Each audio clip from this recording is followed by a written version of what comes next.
कांताय कल्याणगुणैकधाम्ने नवद्युनाथप्रतिमप्रभाय नारायणायाखिलकारणाय श्रीप्राणनाथाय नमस्करोमि।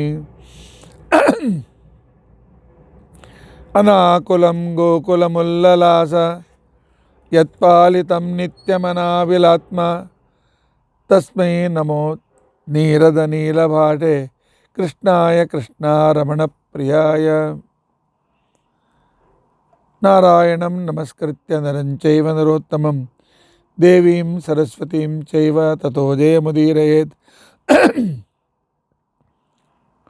अभ्रमं भङ्गरहितम् अजडं विमलं सदा आनन्दतीर्थमतुलं भजे तापत्रयापहम्। भवति यदनुभावादेडमूकोऽपि वाग्मी जडमतिरपि जन्तुर्जायते प्राज्ञमौलिः। सकलवचनचेतो देवता भारती सा मम वचसि निधत्तां सन्निधिं मानसे च। अस्मद्गुरुसमारम्भां टीकाकृत्पादमध्यगां श्रीमदाचार्यपर्यन्तां वन्दे गुरुपरम्परां। विद्यायां विबुधाचार्यं वेदज्ञानाब्धिचन्दिरं दुर्मतध्वान्तमार्ताण्डं सत्यध्यानमुनिं भजे। पञ्चाशद्वर्षपर्यन्तं सततं रामपूजकः श्रीसत्यप्रमोदगुरुराट् भासतां नो हृदम्बरे। बन्धुस्त्वं गुरुरिष्टदैवतमिति त्वत्पादपङ्केरुहं प्राप्तं मां परिपालयेति सततं याचे निबद्धाञ्जलिः। चित्तं मद्गुणदोषचिन्तनविधौ नूनं मनं मा कृताः श्रीसत्यात्मगुरो त्वदङ्घ्रियुगलं हित्वा न मे सद्गतिः। यैरहं शुकवत् सम्यक् शिक्षितोऽस्मि कृपालुभिः तान् वन्दे धेनुपाचार्यान् तत्त्वज्ञानार्थसिद्धये। श्रीगुरुभ्यो नमः। हरिः ओम हरिः ओम हरिः ओम। स्वस्तिस्तु अषेढसन्मङ्गलानि सन्तु। श्लोकैकश्रवणपठनमात्रेण वक्तुश्च श्रोतॄणां निखिलकलिकृतकल्मषापनोदनपटुतरे धर्माद्यखिलपुरुषार्थसाधने भूते अद्य श्रीमद्भागवते। अद्य श्री मध्वाचार्य चरित्र आणि तत्वज्ञान विषये किंचित पूर्वकथानुवादः। हरिः ओम हरिः ओम हरिः ओम। कालच्या दिवशी वासुदेव वायुदेवेचे कृपाने वासुदेवाला लहान भाऊ अर्थात मध्यगेय भट्ट आणि वेदवतींना दुसरा पुत्र उत्पन्न झाला।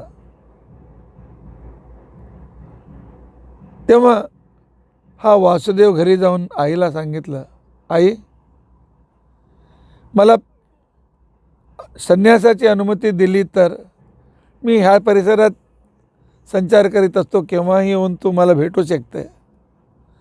पण संन्यासाची अनुमती नाही दिली तर मी संन्यासी होऊ शकत नाही, पण इथून मी निघून जातो, नंतर पुन्हा माझा आणि तुझी भेट होणार नाही। आईने अनुमती दिली आणि अच्युत प्रेक्षाचार्यांच्या सेवेत तो राहू लागला। अच्युत प्रेक्षाचार्यांना असला एक अद्भुत शिष्याची आवश्यकता होती। त्याने ह्याला संन्यासाश्रमाची दीक्षा दिली आणि नाव ठेवला पूर्णबोध अर्थात पूर्णप्रज्ञ।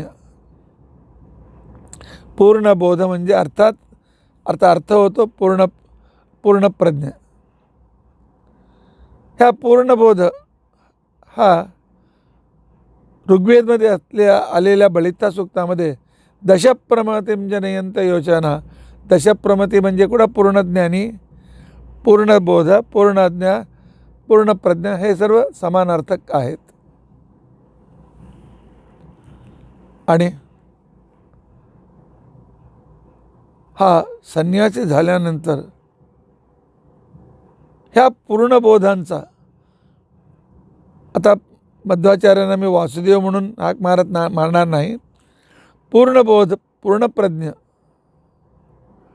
ह्यांच्या मुखावर इतका विशिष्ट तेज सर्वांना दिसू लागला.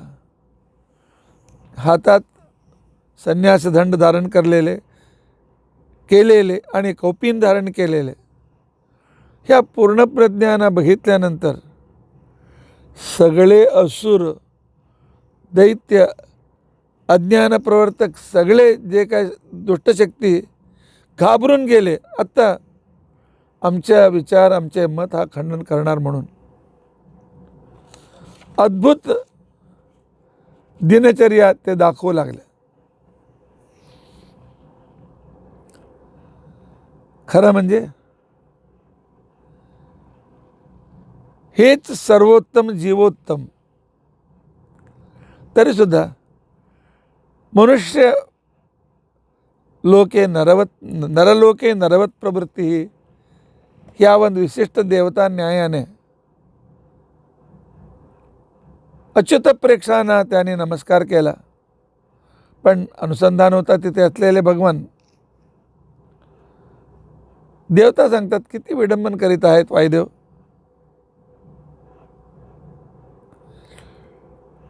अच्युत प्रेक्षांच्या मनात एकच चिंता घोळत होती की मला सन्मार्ग कोण दाखवणार. मी ब्रह्म, जगन्मिथ्या हे तत्व प्रॅक्टिसमध्ये केव्हाही आम्हाला समाधान देत नाही. मला सत्य चांगला अद्भुत ज्ञान कोण देणार, अशा चिंतेत होते. एक दिवशी म्हणजे रोज जात होते अनंतेश्वर देवालयात. तो जेव्हा प्रदक्षिणा करण्यासाठी गेले, त्यांचे मागे हा त्यांचे शिष्य पूर्णबोध अर्थात मध्वाचार्य तिथे आले. बाल मध्वाचार्य 9-9.5 वर्षाचे असतील संन्यासाश्रमाच्या वेळी. त्यावेळी अनंतेश्वर देवालयाच्या गर्भातून एक व्यक्ती धावत आला. कोणाला त्याची ओळख नव्हती. आला आणि मध्वाचार्यांचा हात पकडला आणि त्यांना आपल्या हातात घेऊन अच्युत प्रेष्ठाचार्यांच्या हातात त्यांचा हात दिला. तू फार दिवसापासून माझी प्रार्थना करीत होता ना, तुझ्या उद्धारक कोणी मार्गदर्शक पाहिजे म्हणून, हा तुमच्या शिष्यच तुमच्या मार्गदर्शक आहे, घ्या म्हणून सांगितलं. आणि तिथून अंतर्धान झालं. दिसेनासा झाला. अंतर्धान झाल्यानंतर सर्वांना आश्चर्यकारक, पण अच्युत प्रेक्षांना फार आनंद झाला. चिरात सुतत्वम प्रभुत्सुना त्वया, फार दिवसापासून उत्तम तत्व मला भेटेल म्हणून कोण भेटणार, कोण मार्गदर्शन करणार, तो चिंता करीत होता ना. तू माझी अनंत सेवा केली आहे. इमम ददामी, बघ ह्या मुलाला तुझ्याकडे देतो, हाच तुला तत्त्वज्ञानाचा संपूर्ण ज्ञान देईल. अच्युत प्रेक्षांना आश्चर्य वाटलं. माझा शिष्य, माझा मार्गदर्शक आनंदित झाले. त्यानं तत्त्वज्ञान माहीत होतं. तत्त्वज्ञानात वय प्रमुख नसतो, ज्ञान वृद्धच वृद्ध असतात. आणि त्यांना इतका आनंद झाला की माझा शिष्याचा संघ मला 24 तास असतो आणि असे मला मार्गदर्शनाचा संघ भेटला, सज्जन संघ भेटला. आता माझे काय कमी होणार आहे, सर्व मला भेटणार आहे. माझी संपूर्ण इच्छा परिपूर्ण झाली म्हणून ते अत्यंत आनंदित झाले.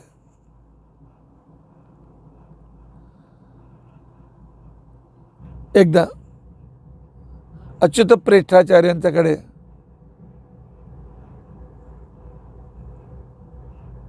मध्वाचार्य आले. मध्वाचार्य येऊन त्यांना सांगितलं, गुरुजी अनुमती द्या. अच्युत प्रेक्षाचार्याने विचारलं, काय अनुमती पाहिजे रे तुला? नाही, मला वाटतं की काशीला जाऊन गंगेचं स्नान करून यावं. गंगा स्नान झाल्याशिवाय आम्ही संपूर्ण पवित्र होत नाही. त्याच्यासाठी तुम्ही अनुमती द्या. त्यावेळी त्या अनंतेश्वर देवालयात ते बसले होते. अनंतेश्वराचे अनन्य प्रार्थना करू लागले, देव, ह्या शिष्याला माझ्याकडून दूर करू नको रे. ह्याच्यामुळेच उद्धार म्हणून तुम्हीच सांगितला होता. हा दूर गेल्यानंतर आसारखा प्लेनली गेले आले असे नाही. अनेक महिने लागत होते जाताना येताना सर्व मिळून. मला शिष्याला दूर करू नको, पण शिष्याची इच्छा मी नको कसा म्हणू. तितक्यात आकाशवाणी झाली, इतस्तृतीये दिवसे द्युनिम्नगा. अच्युत प्रेक्षाचार्य आणि हे पूर्णप्रज्ञ, हे पूर्णबोध, चिंता करू नका. अनंतेश्वर देवालयाचा डावा बाजूच्या समोर अजून कृष्ण देवालय नाही झाला होता. जो अनंतेश्वर सरोवर आहे, इतस्तृतीये दिवसे द्युनिम्नगा, आजपासून तिसऱ्या दिवशी तिथे साक्षात गंगा स्वतः ह्या सरोवरातच येणार. त्या सरोवराला आज मध्व सरोवर आम्ही म्हणतो. तिथे तुम्ही सर्व स्नान करा. गंगा स्नानाचा पुण्य सर्वांना भेटला.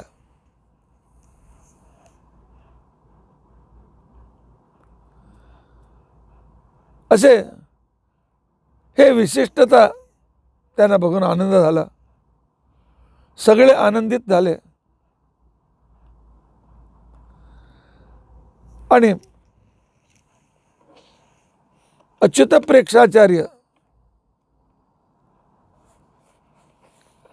विचार करीत होते की आता संन्यासाचे विधी विधान,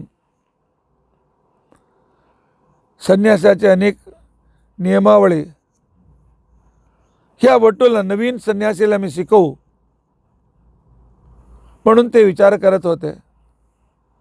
पण त्यांनी बघितलं, एक आठवड्यापासून बघत होते, संन्यासाश्रम धर्म सकाळी 4:30-5 उठलंच पाहिजे. त्यावेळी आंघोळ केलीच पाहिजे. आणि त्यानंतर आपला प्रातरान्निक संपवला पाहिजे. त्यानंतर पाठप्रवचन, त्यानंतर परत स्नान, त्यानंतर पूजा, त्यानंतर अल्पभोजन इत्यादी अनेक नियम असतात. रोज कमीत कमी 3000 प्रणवमंत्र जप केला पाहिजे. अच्युत प्रेक्षाचार्याने विचारला, बघितला, ते स्वतः जे आचरण करत होते त्यांच्याहून कडक आचरण हा मुलगा करत आहे. 9 वर्षाचा विद्यार्थी, पूर्णबोध. विशेष शिक्षाम स्वयमाप्य, त्याच्याकडून ते स्वतः शिकले आता संन्यासाश्रम कसे आचरण करायचं म्हणून. अर्थात त्यांच्या शिष्यच ह्याविषयी त्यांचा तो गुरु झाला. अर्थात वायुदेव आपल्या गुरूंना संन्यासाश्रम आचरणाचे सूक्ष्माति सूक्ष्म विषय ते शिकवू लागले.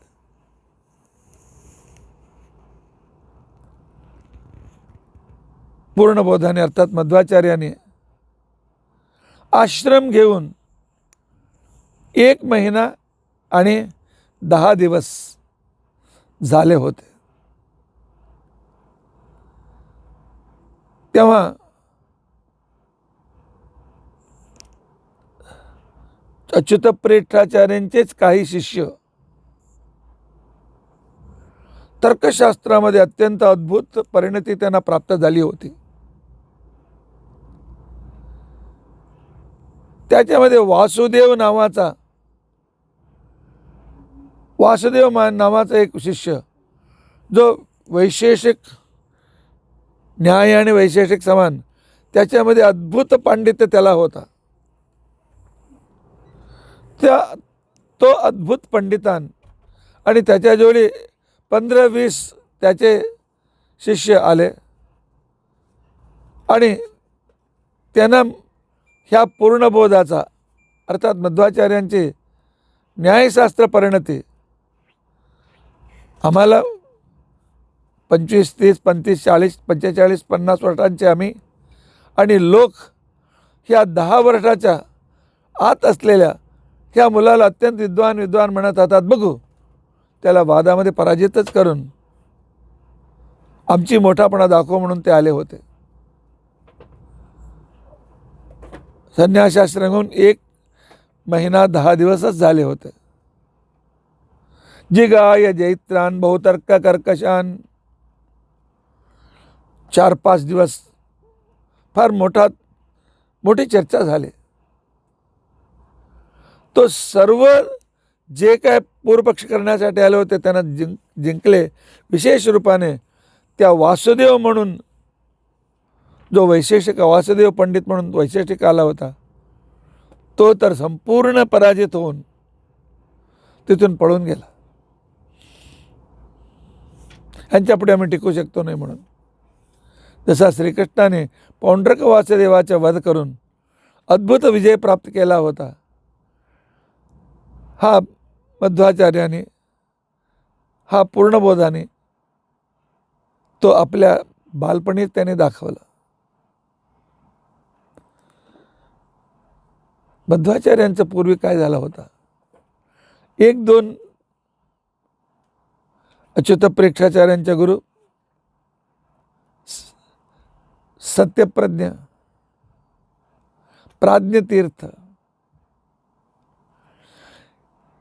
त्यावेळी केरळ, मंगळूर हा संपूर्ण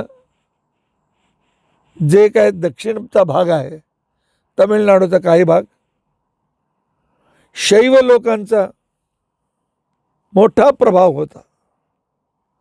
आणि ते जे शैवांचा भस्मधारण आणि शिवसर्वोत्तम किंवा अहम ब्रह्मास्मी अद्वैत मताचा जे प्रचार करीत नाही त्यांना ठार मारत होते. म्हणून अच्युत प्रेक्षाचार्य आणि त्यांचे गुरु तो लोकांना दाखवण्यासाठी त्यावेळी ते सुद्धा भस्मधारण करीत होते.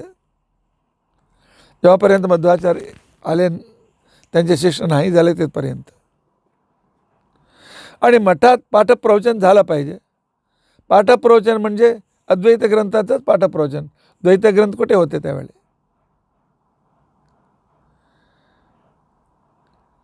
ख्रिस्तशक 950च्या सुमारे एक विमुक्तात्मा म्हणून व्यक्ती झाला, अव्ययात्म नावाचा शिष्य विमुक्तात्मा.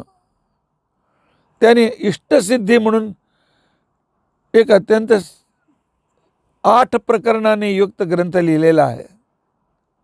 त्याच्यामध्ये संपूर्ण अद्वैत प्रमेय त्याने तिकडे मांडलेला आहे. तेच पाठ अच्युत प्रेक्षाचार्य आपल्या शिष्यानं सांगायचं. गुरु स्वशिष्यम चतुरम च कीर्षितम अथेष्ट सिद्धीच्छलवाति वारिभिर. म्हणून त्यांना इष्टसिद्धी शिकवू लागले.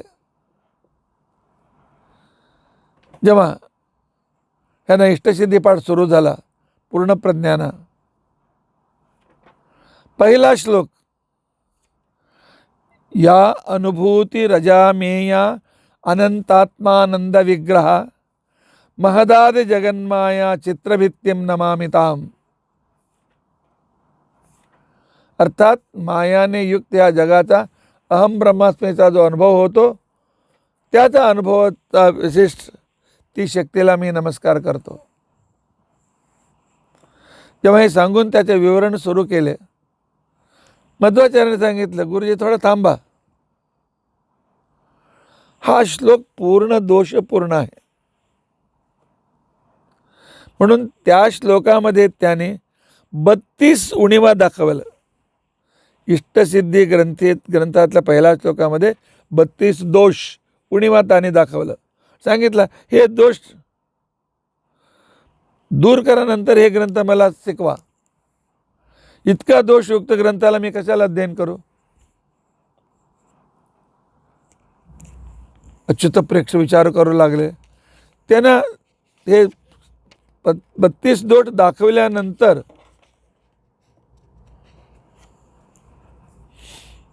विचार करत बसले. एक सुद्धा दोष निराकरण करू शकले नाही. इतका दिवस ते ग्रंथाचा अभ्यास करत येत होते. त्यावेळी त्यांना दुसरे अनेक गृहस्थांच्या पुढे यांनी हा प्रश्न केला म्हणून थोडा रागसुद्धा आला त्यांना. रागाने त्याने म्हणाले, हे पूर्णप्रज्ञ पूर्णबोध, मी तुला शिकवू शकतो नाही रे. भवत प्रवक्तत्व समर्थता न मे.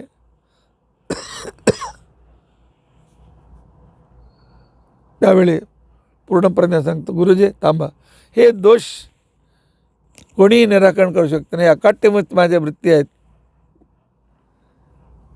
म्हणून त्यानंतर अच्युत प्रेक्षाचार्याने सर्वांना सांगितलं, अद्वैत ग्रंथात अनेक दोष आहे, पण आम्ही दूर करू शकत नाही. म्हणून आज पाठवून पाठप्रवचन नाही.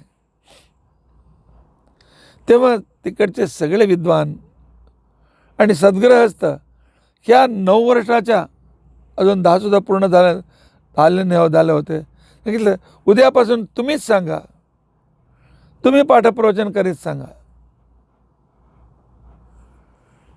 9.5 पावणे 10 वर्षाच्या ह्या मुलगा म्हणजे अत्यंत अन्याय होईल. ह्या पूर्णप्रज्ञांचा प्रवचन सुरू झाला. का इतका अद्भुत पांडित्य, इतका विशिष्ट संदर्भ. अच्युत प्रेक्षाचार्यांना त्या दिवशी राग आला होता, नंतर ह्याचा प्रवचनाला तेच येऊन बसत होते. एकटक त्याला बघत, हे सर्व कुठून असे केला. इतका दिवस आम्हाला ते माहीतच झालं नाही. इतका दोषपूर्ण मायावाद मत आहे, आणि हेच आम्ही दुसऱ्यांना सांगायचं. पण हे प्रवचन देत सुद्धा गुरूंच्या पुढे पाठाला बसायचं. एका दिवशी अच्युत प्रेक्षाचार्य ह्या सर्व शिष्यांना भागवत शिकवत होते. भागवत कसा, तो 8-10 विद्यार्थ्यांच्या हाती भागवताचे पुस्तक आणि एक श्लोक ह्यानी सर्वांनी श्लोक म्हटल्यानंतर गुरु त्याचे अर्थ विवरण करीत होते. भागवताची विशिष्टता तुम्ही बघा. त्यावेळी हा पूर्णप्रज्ञाने सांगितलं, गुरुजी ह्याच्यातला जो एक प्रती आहे ना तोच बरोबर आहे, दुसरं सगळं चुकीचं आहे. अच्युत प्रेक्षाचार्याला 30 प्रती ठीक आहे, दुसरी प्रती ठीक नाही, हे तू कसं सांगतोस. हे कशा प्रमाणित करून सांगतो. हेच वेदव्यासांची प्रती आहे, वेदव्यासांच्या अनुमतीयुक्त प्रती आहे. निगद्यताम त्याने सांगितलं, मला संपूर्ण भागवत येतो. भागवतामध्ये अत्यंत कठीण भाग म्हणजे पंचमस्कंदाचे अनेक गद्य भाग त्याने सांगितलं. आणि तिकडला मी आता अजून तुला शिकवते ना, ह्याच्या पुढचे गद्य भाग बनवून दाखव. मध्वाचार फटाफट न आजू बघितलं, त्याने बाजू बघितलं, फटाफट तो पंचमस्कंदाच्या गद्याचं पठण करू लागले. एक पॅराग्राफ पठण करत होते, अर्थविवरण करीत होते. एक पॅराग्राफ करत होते, अर्थविवरण करीत होते. अच्युत प्रेक्षाचार्याने सांगितलं, ठीक आहे, हा पूर्णप्रज्ञ आता पूर्णबोध ज्याने जो श्लोक गद्य सांगितला तुमच्या कोणाचा प्रतीत आहे. एक विद्यार्थी उठला, ह्या प्रतीत तो सांगितलं तो तंतोतंत तसेच आहे. तो मध्वाचार्याने सांगितलं हेच वेदव्यासांचा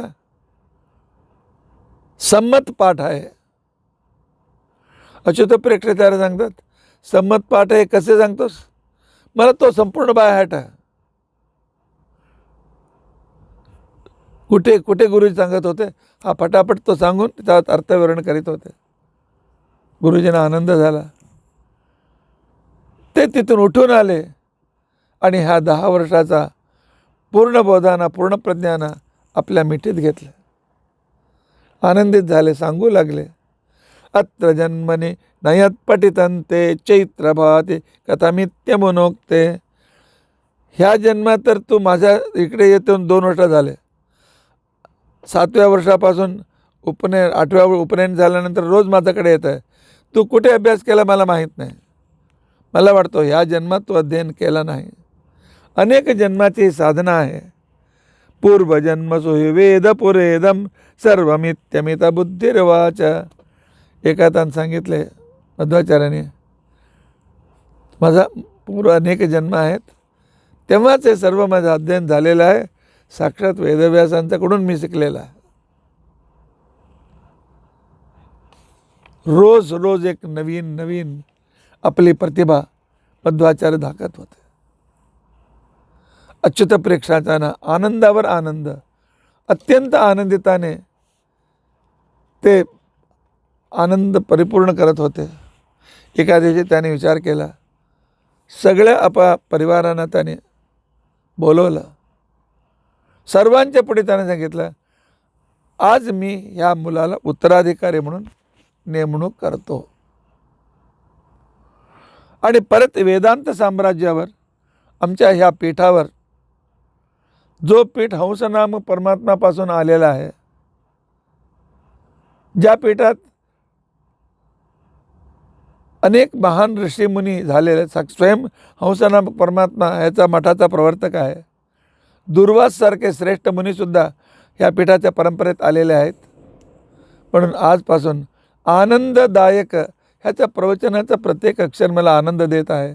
म्हणून आजपासून ह्याला आनंद तीर्थाचं आम्ही नाव देतो. म्हणून आश्रम देताना त्यांना पूर्णबोध असं नाव दिला होता. आता त्याने हा नाव दिला, आनंद तीर्थ म्हणून नाव दिलं. हा 10 वर्षाचे बालकाची कीर्ती सर्वत्र पसरले. अच्युत प्रेक्षकाचार्यांचे एक मित्र संन्यासी होते. ते न्यायशास्त्रामध्ये, तर्कशास्त्रामध्ये अत्यंत परिणत होते. म्हणून ते ह्या आनंद तीर्थांची परीक्षा करण्यासाठी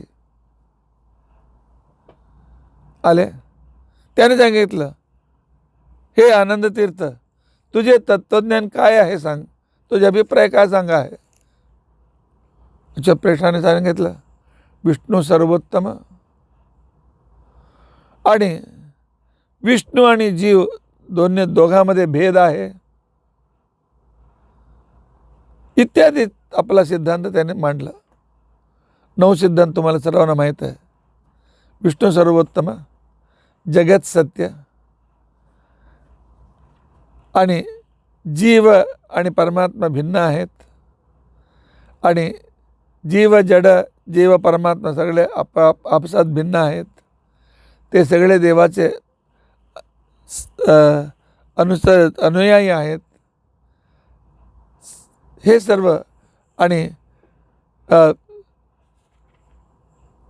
हरेरनुचराः नीचोच्च भावं गताः आणि प्रत्येक चेतनामध्ये तारतम्य आहे.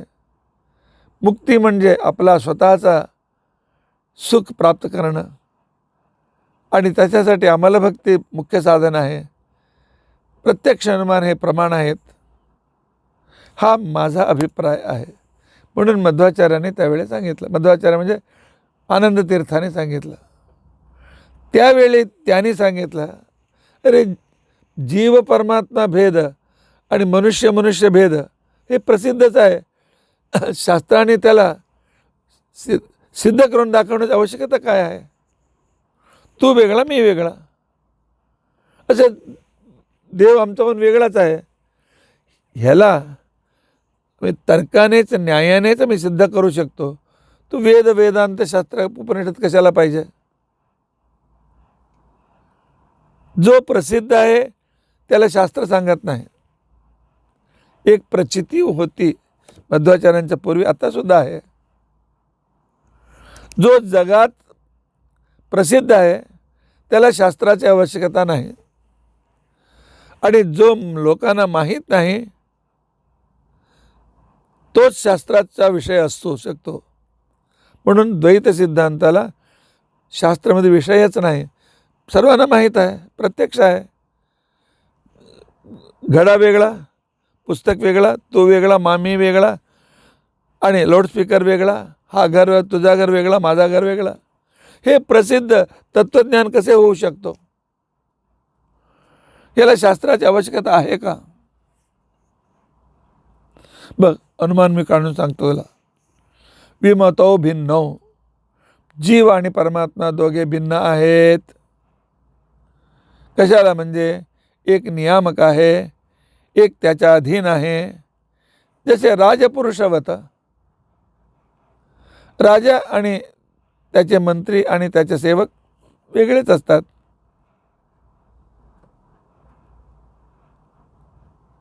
त्यावेळी हे तर्काने जेव्हा सिद्ध होतो, तो शास्त्राची आवश्यकता कशाला? काय आहे? फार मोठा प्रश्न आहे. म्हणून अद्वैत लोक सांगतात, तुमचा जो भेद प्रत्यक्ष मी बघतो, हे शास्त्राचा विषय होऊ शकत नाही. बिदा सुसाध्येत्यनुमान मात्र.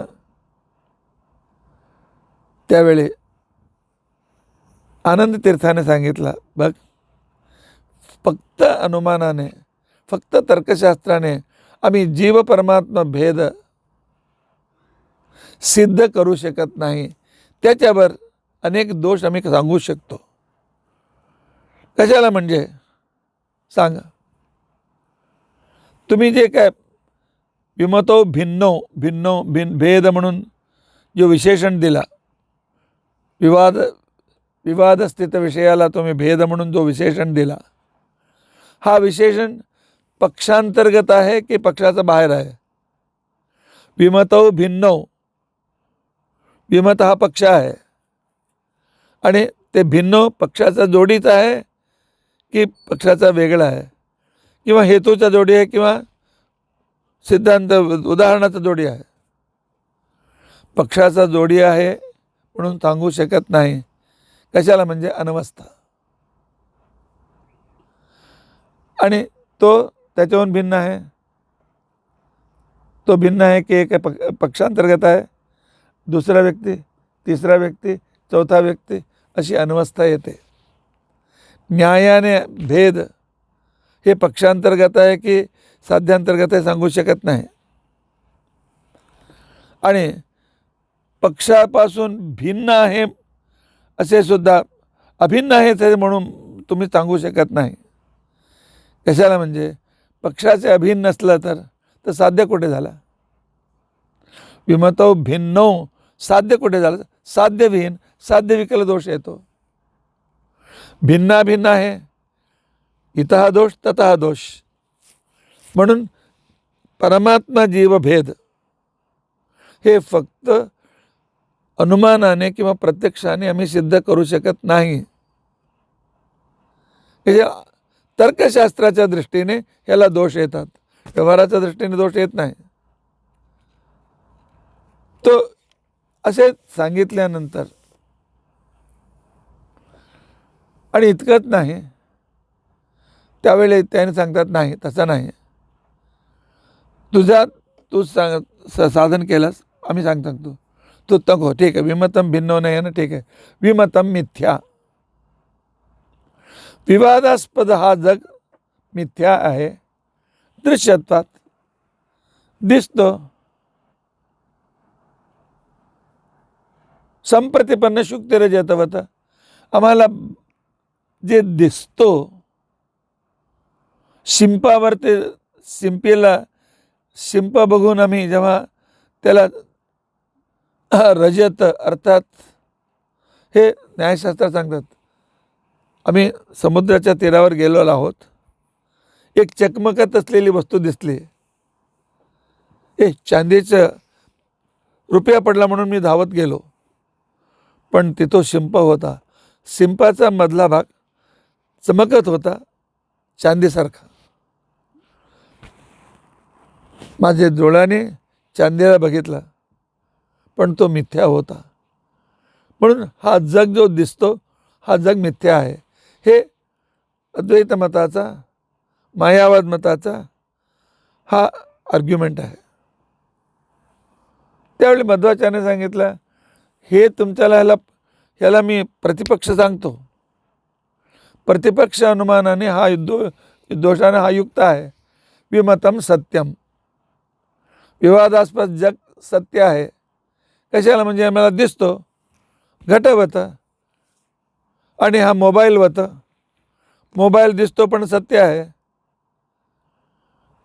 जो दिसतो तो खोटा आहे म्हणून तुमचा जो पक्ष आहे तो निरुपयुक्त आहे. त्यावेळी त्याने सांगितलं, तुमच्या वेळी सत्यमच्या ह्याच्याला विमतम सत्यम दृश्यत्वात म्हणून जे हेतू दिला आहे, तो हेतूमध्ये अतिव्याप्त दोष येतो.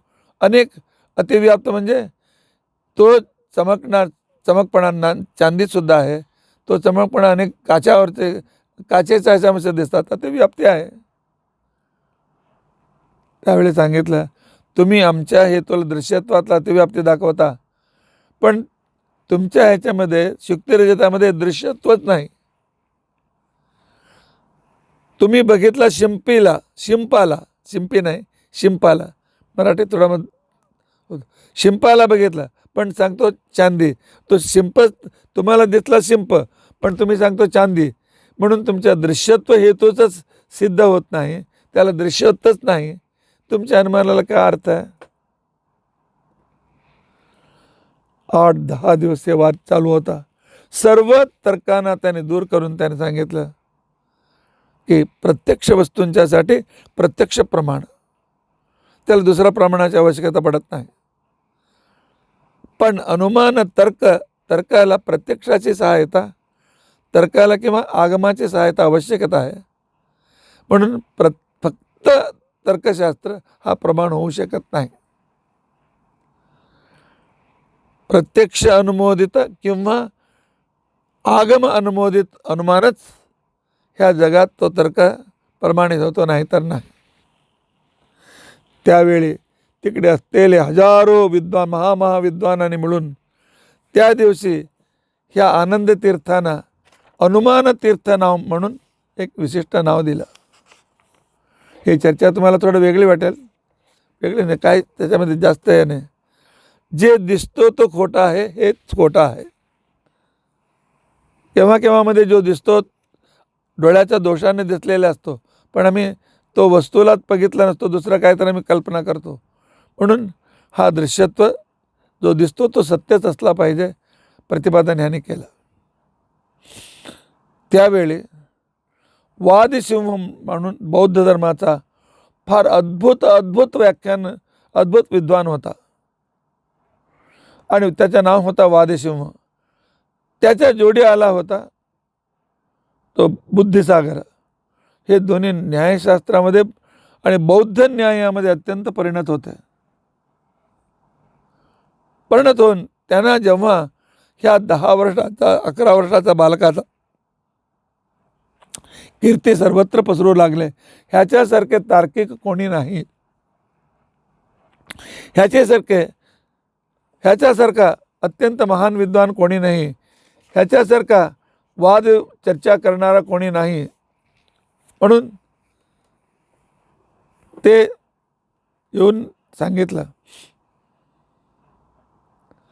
की आमच्या जोडी तो चर्चा कर.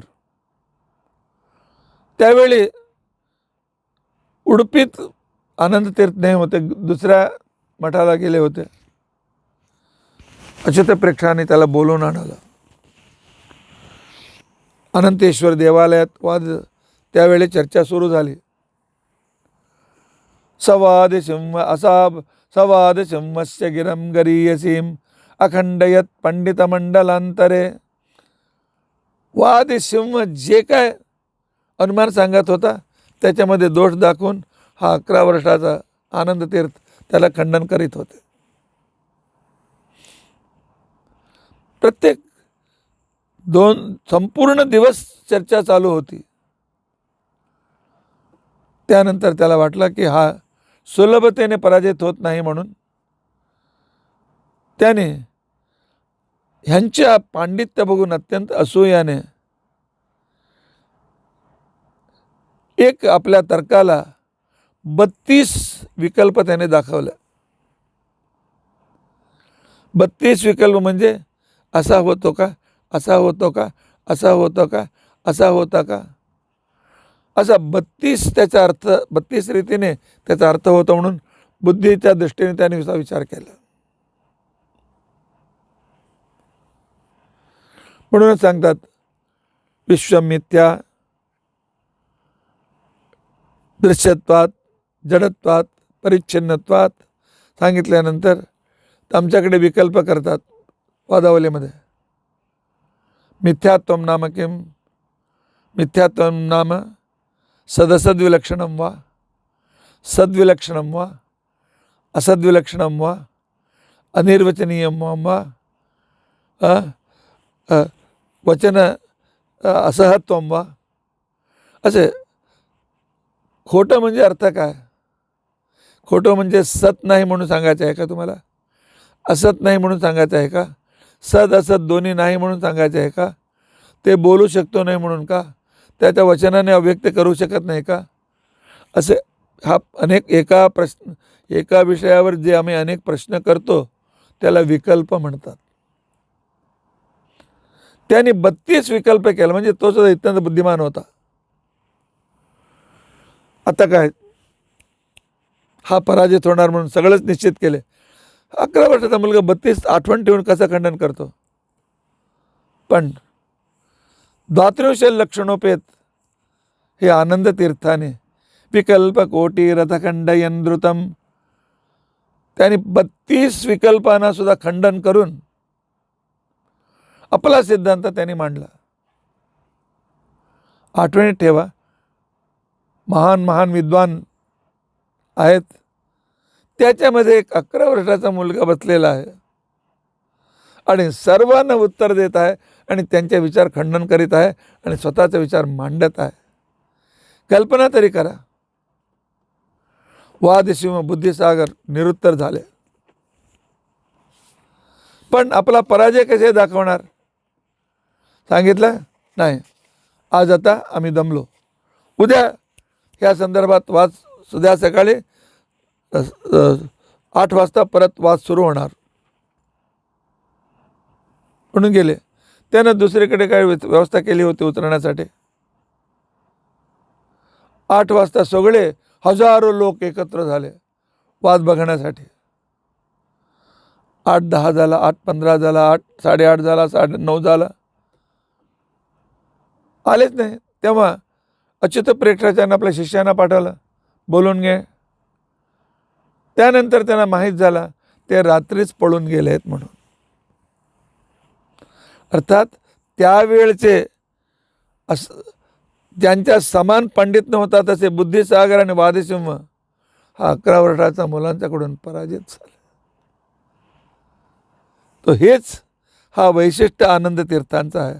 अर्थात बौद्धवाद, वैशेषिकवाद, तार्किकवाद, चार्वाकवाद, सांख्य, योग, पूर्वमीमांसा ह्या सर्व षड्दर्शनाचा विमर्श करीत त्याच्यामधले दोष दाखवून आणि वेदांताच्या विषयी जे काय 21 अभिप्राय होते त्या सुद्धा सुद्धा ह्याने खंडन केलं. एका दिवशी अच्युत प्रेक्षाचार्य ब्रह्मसूत्रावर शंकराचार्यांच्या भाष्याचा प्रवचन करीत होते, पाठ सांगत होते. महान विद्वान अच्युत प्रेक्षाचार्य, पण त्याचं अध्ययन त्या अद्वैत मताचा सिद्धांतावरच झालेला होता म्हणून त्याच्यावर त्याने सांगितलं. त्यावेळी आचार्य सांगतात, नाही नाही, तुम्ही जे सांगत आहेत आणि मूलचा विषय जो आहे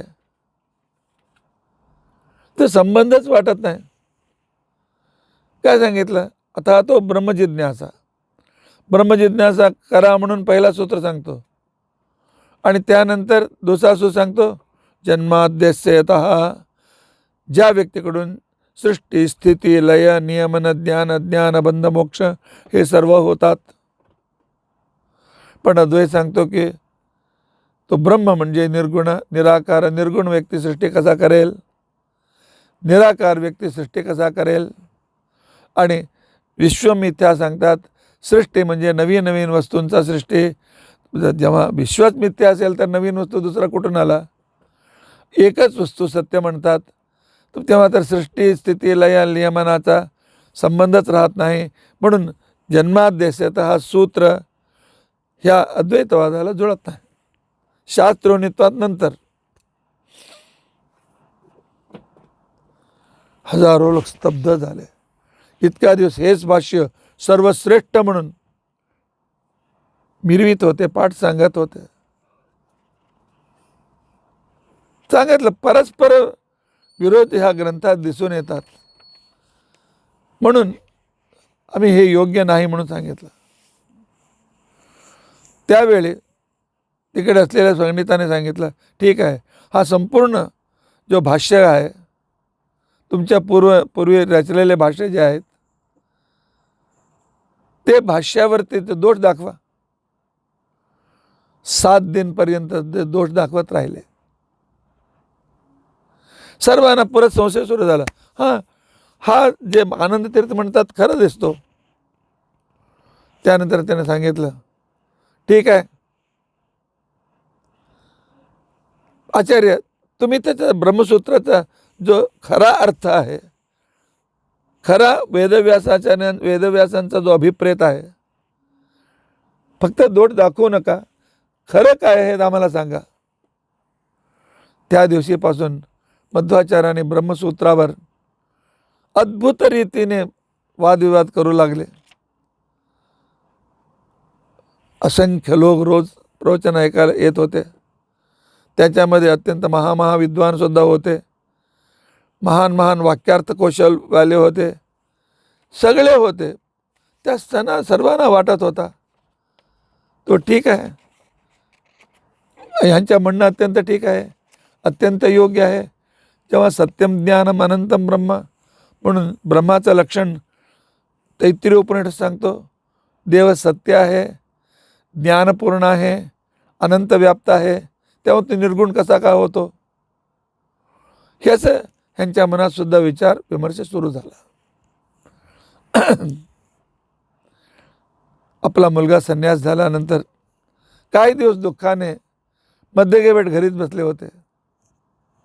तेव्हा त्यांच्या कानात पडलं, हे 6-8 महिन्यात आपला पुत्र संपूर्ण जगत विख्यात पंडितांना निरुत्तर केला आणि ब्रह्मसूत्रावर व्याख्यान करीत आहे म्हणून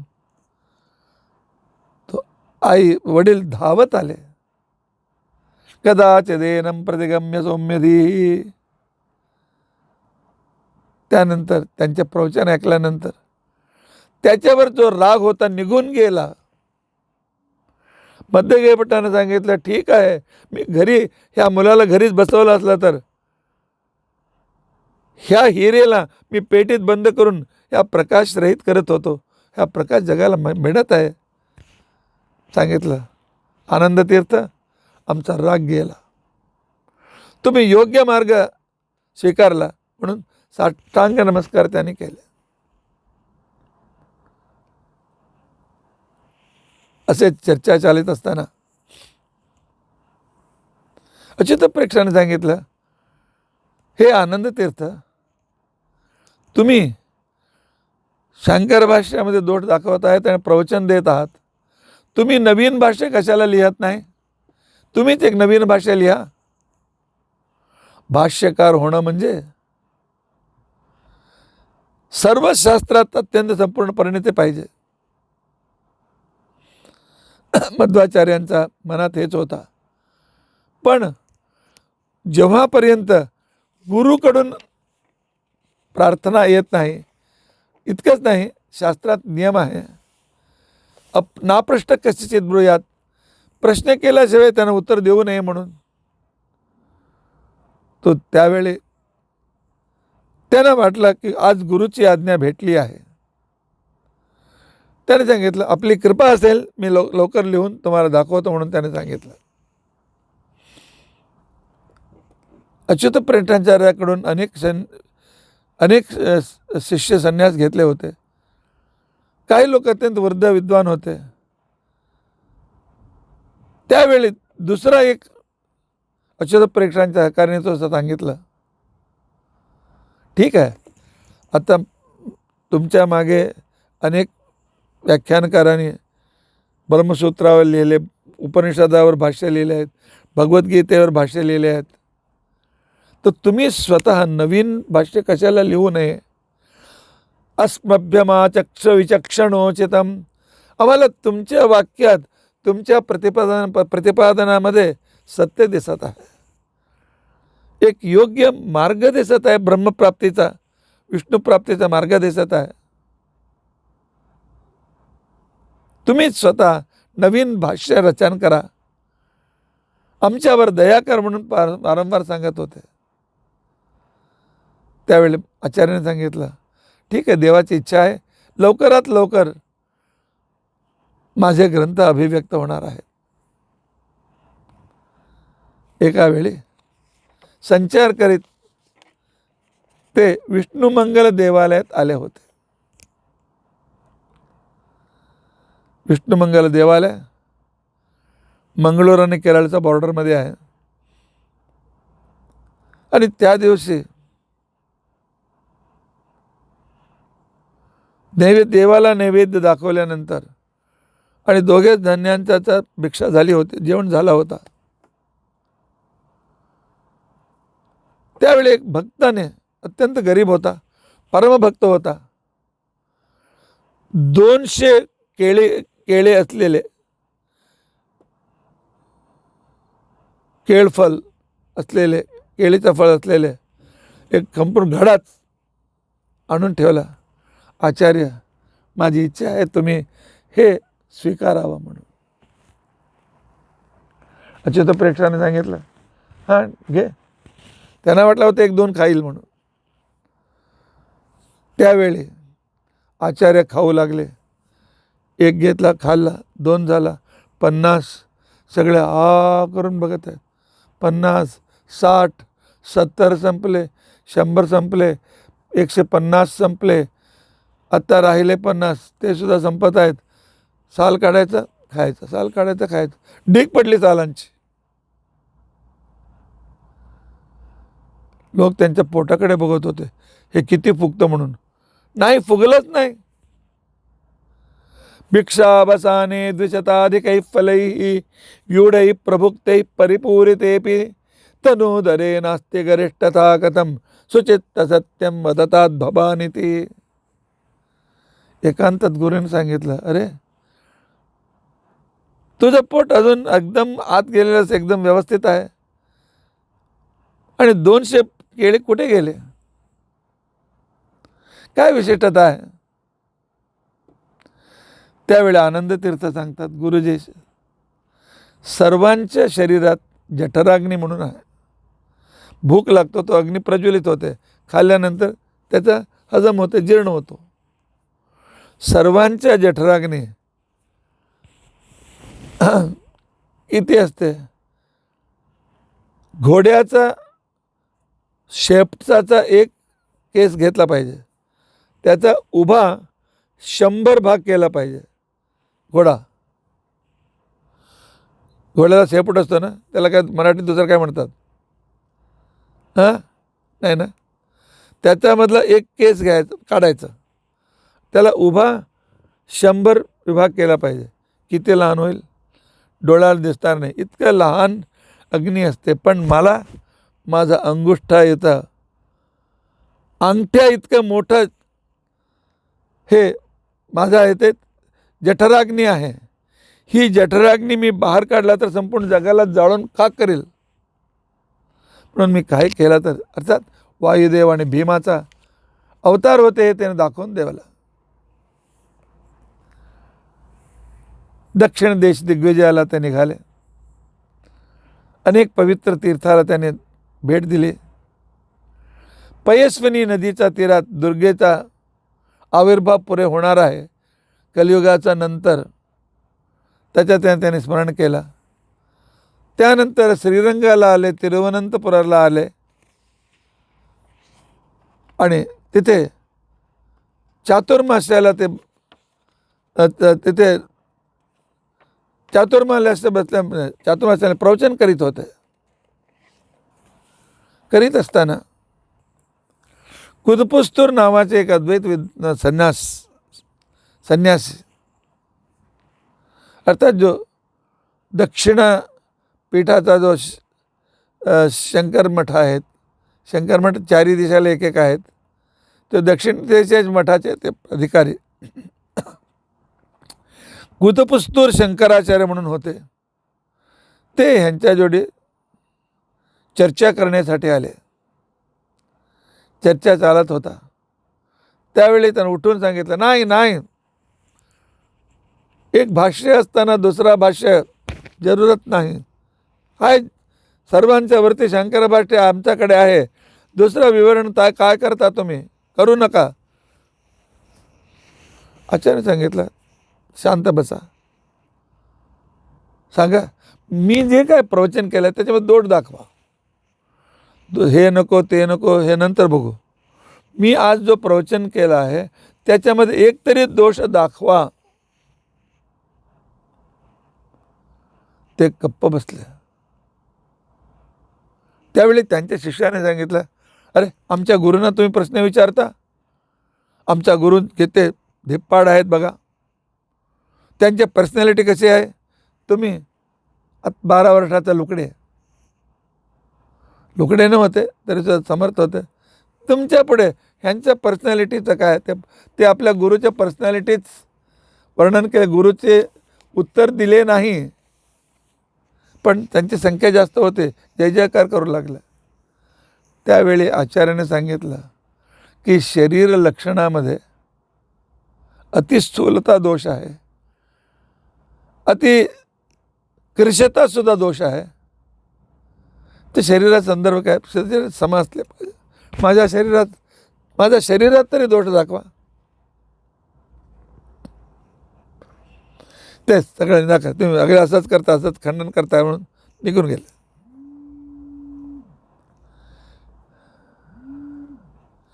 निघून गेल्यानंतर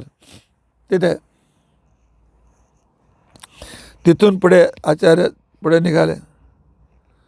पुढे जाऊन कन्याकुमारी आणि रामेश्वराचं दर्शन त्याने घेतलं.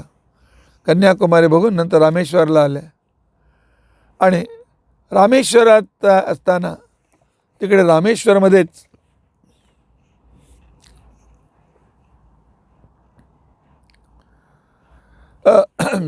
चातुर्मास्याला बसले. आनंद तीर्थ चातुर्मास्य व्रताला बसले होते. एक दिवशी समुद्र स्नान करून हा आनंद तीर्थ येत होते. जास्तीत जास्त 14-15 वर्षाचे झाले असतील. त्यावेळी तेच कुदपुस्तूर शंकराचार्य तिथे आले. विद्यार्थ्यांना सांगितलं, आपल्या अनुयायीने सांगितलं, हो अनवश्यक आमचा गुरूंचा खंडन करतो, आमच्या मताचा खंडन करतो, त्याचा दंड घ्या, तोडून टाका.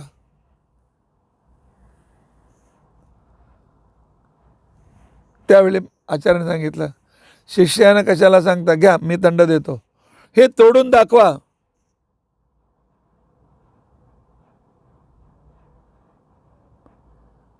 किती प्रयत्न केला तर तोडू शकले, आरामसे तोडू शकते, पण मध्वाचार्यांचा हातात असलेला तो दंड. त्यानंतर परत तो लज्जित होऊन तिथून ते निघून गेले आणि रामेश्वरात संपून परत श्रीरंगाला आले आणि असे प्रयाण करीत करीत परत ते पयस्विनी नदीचा जिथून निघाले होते पयस्विनी तीराला पुन्हा ते आले.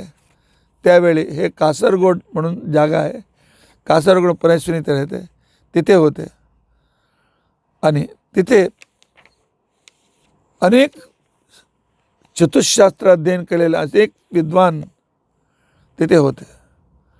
आचार्यांचे प्रवचनाला हजारो लोक येत होते. सगळे विद्वान येऊन बसत होते. असे अनेक विद्वानांच्या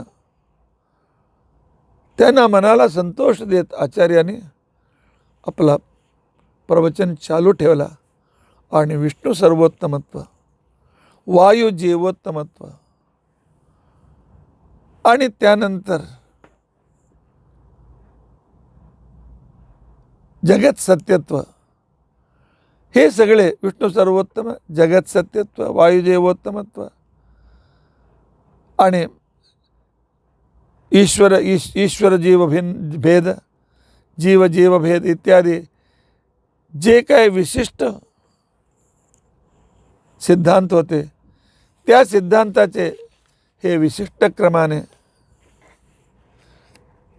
तो प्रवचनाचा त्याने ते करू लागले. पुढे त्यांचा दिग्विजय कसा काय चालला. खरं म्हणजे आमच्याकडे वेळ फार कमी आहे, पण कुठे लहान लहान न सोडता सांगण्याचा विचार आहे. बघू 2-4 दिवसात किती होतो ते पूर्ण करण्याचा प्रयत्न करू. अद्भुत चरित्र. पण तुम्हाला वाटेल हे वादविवाद काय, तुमचा अभिप्राय तुम्ही सांगा, आमचा अभिप्राय आम्ही सांगतो. दुसऱ्यांच्या मताचा खंडन, दुसऱ्यांच्या विचाराचं खंडन, कशाला कॉम्प्रोमाइज करू नये. म्हणून आजकाल सर्व हेच प्रश्न विचारतात. पण ईशावास्य उपनिषद सांगतो, जो व्यक्ती चुकीचा असतो त्याचं खंडन करीत नाही तो अंधतमाला जाऊन पडतो. चुकीला चूक म्हणण्याचा धर असला पाहिजे. नाहीतर इतका दिवस 70 वर्ष आम्ही काय केलं, सर्वधर्म समभाव, सर्वधर्म समभाव, सर्वधर्म समभाव आम्ही म्हणत राहिलो. पण कोणी मुस्लिम व्यक्ती सांगतो का सर्वधर्म एक आहे म्हणून? तो केव्हा तर येऊन हनुमान चालीसा आपला मशिदीमध्ये वाचतो का? नाही ना. कोणी ख्रिश्चन तो स्वतःचा भगवद्गीतेवर व्याख्यान देतो का आपल्या चर्चमध्ये? चर्चमध्ये विष्णू सहस्रनाम पठण करायला देतात का? जेव्हा नाही तर सर्वसमभाव कुठे राहिला? जगात सत्य एकच असतो, सत्य अनेक नसतात. अनेक असतात, अनेक सत्य वस्तू, असंख्य सत्य वस्तू आहे, पण सत्य सत्यच असतो आणि खोटा खोटाच असतो आणि चूक चूकच असतो, खरं असलेलं खरंच असतो. म्हणून तत्त्वज्ञानाच्या संदर्भात कुठेही केव्हाही कॉम्प्रोमाइज नसतो. विज्ञानामध्ये कोणी कॉम्प्रोमाइज करतो का? गणित सूत्रामध्ये 2+2 4, दुसरा सांगतो 3 नव्हतं रे, चौथा सांगतो की हा 5 आहे, 2+2 7 होतो. तुम्ही हे सर्व ठीक आहे म्हणून सांगता का? सांगतो नाही. 2+2 4च खरं, जाऊ दे ते सांगतात ना. कशाला खंडन करायचं? सर्वधर्म समभाव, सर्व उत्तर समभाव, सर्वांना 100च्या 100 मार्क द्या, काही लिहिला तरी सुद्धा. हे व्यवहार आहे का? नाही. म्हणून ईशावास्य उपनिषद सांगतो, जे खंडनीय आहे त्याचं चूक आहे तर चूक सांगितलाच पाहिजे. अंधंतम प्रविशन्ति ये अविद्यामुपासते ततो भूयेव ते तमो यदो विद्यायोगमरतः. अविद्या अज्ञानाची उपासना करणारे अंधंतमाला जातात, पण माहीत असून सुद्धा अज्ञानाचं खंडन जो करत नाही, फक्त जो सत्याचाच उपासना करतो, असत्याचं खंडन करत नाही, तो सुद्धा नरकाला जातो, तो सुद्धा अंधतमात पडतो. म्हणून आचार्याने आपल्या काळात असलेले चुकीचं सर्व सिद्धांतांची विमर्शा केली, त्यांच्या खंडन करून आपला सिद्धांत मांडला. काय सिद्धांत कसे काय मांडले आणि पुढे त्यांची विशिष्टता काय आहे उद्या बघण्याचा आम्ही प्रयत्न करू. अद्य कथा प्रसक्ते. श्रीकृष्णार्पणमस्तु. हरे राम राम राम हरे हरे, हरि सर्वोत्तम वायुदेवोत्तम, हरि सर्वोत्तम वायुदेवोत्तम, हरि सर्वोत्तम वायुदेवोत्तम. श्रीकृष्णार्पणमस्तु.